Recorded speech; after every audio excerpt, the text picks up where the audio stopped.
साध्वी निरंजन ज्योति केंद्रीय मंत्री एवं सांसद फतेहपुर ने यूक्रेन से सकुशल अपने जनपद आए छात्र छात्राओं से भेंट कर उनका उत्साह वर्धन कर सम्मानित किया।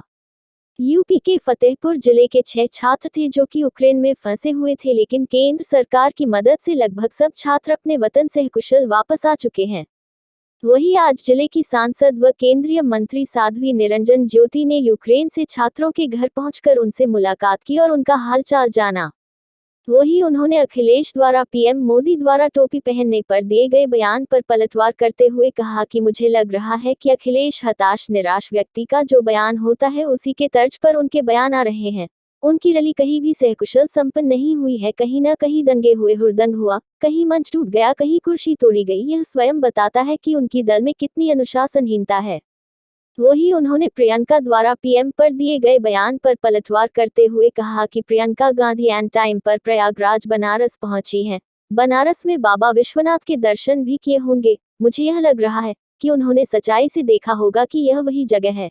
यह दूसरी जगह देश के प्रधानमंत्री द्वारा विदेशों के घूमने का परिणाम है कि बच्चे सुरक्षित अपने देश वापस लौट रहे हैं। फतेहपुर से दोआबा सम्राट के लिए परमानंद पांडे की रिपोर्ट। चाहे यहाँ का देखिए, चाहे अभी इसके पहले 6 महीने पहले एक झगड़ा और हुआ था, उसमें भी अफगानिस्तान में जिस तरह से वहाँ से नागरिकों को निकाल करके माननीय प्रधानमंत्री जी लाए थे। इस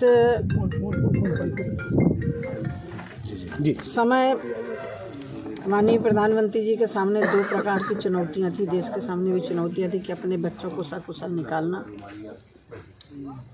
लोग जब माननीय प्रधानमंत्री जी बाहर जाते थे तो लोग आलोचना करते थे कि भारत के प्रधानमंत्री विदेशों में ही घूमते रहते हैं। आज सच सबको पता चल गया होगा कि विदेशों से संबंध का क्या महत्व होता है। रूस भारत के नागरिकों को निकलने की रास्ता दे रहा है, यूक्रेन भारत के नागरिकों को निकलने की रास्ता दे रहा है, तो इस अच्छे संबंध होने के कारण है ना। और वही अच्छे संबंधों का परिणाम है कि हमारे देश के बच्चे सकुशल अपने देश में वापस आ रहे हैं। दीदी, अब कुछ बात चुनावी हो जाए। साथ अखिलेश ने तंज कसा है आज कि लाल टोपी पहनने पर जो प्रधानमंत्री जी ने तंज कसा था, अब वो दूसरे रंग की टोपी पहनने को मजबूर कर दिया। मुझे लग रहा है कि अखिलेश एक हताश निराश व्यक्ति का जो बयान होता है उसी के तर्ज पर उनके बयान आ रहे हैं। आप देख रहे हैं कि उनकी रैलियों में कहीं भी कोई रैली सकुशल नहीं निपटी है। कहीं ना कहीं दंगे हुए हैं, हुड़दंग हुआ है, कहीं मंच तोड़ा गया, कहीं ज़बरदस्ती मंच में चढ़ने का प्रयास किया गया, कहीं कुर्सी तोड़ी गई। तो ये स्वयं बताता कि कितनी अनुशासनहीनता है उनके दल में। प्रियंका गांधी का एक बयान आया है कि प्रधानमंत्री 16,000 करोड़ के प्लेन में घूमते हैं, लेकिन अब तक गन्ना किसानों का उनका पैसा नहीं मिला।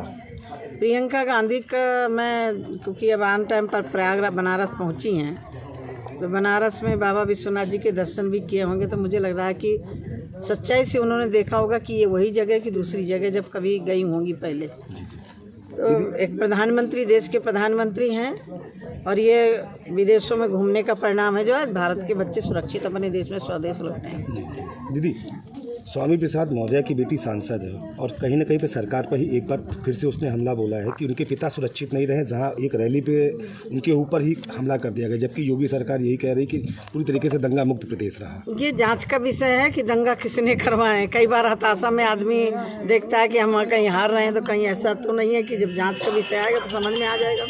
क्योंकि हमारे लोग तो कभी दंगा फसाद पर विश्वास करते नहीं है। दंगा पर कंट्रोल किया वो योगी सरकार ने। यानी पश्चिम बंगाल की ममता बनर्जी आज बनारस में घूम रही थी। पश्चिम बंगाल में तो हमारे मुख्यमंत्री का हेलीकॉप्टर तक नहीं उतरने दिया था। जब जानकारी मिली थी परिवार से, पिताजी और उनके परिवार से मैं संपर्क में थी, जैसे मुझे जानकारी मिली थी मैंने अपने सांसद सेवा केंद्र में हेल्प नंबर भी डाल दिया था और इनके परिवार से पिताजी से बात हुई थी। और हमारे जनपद के लगभग 6 बच्चे हैं, जो एक आगरा में है, बच्चे भी कानपुर में, जो जहानाबाद के 4 बच्चे यहाँ हैं। ये बात सही है कि मोदी जी की विदेश नीति के कारण, विदेशों से अच्छे संबंध होने के कारण बच्चे युद्ध के क्षेत्र से सकुशल निकल आए, बहुत बड़ी बात है।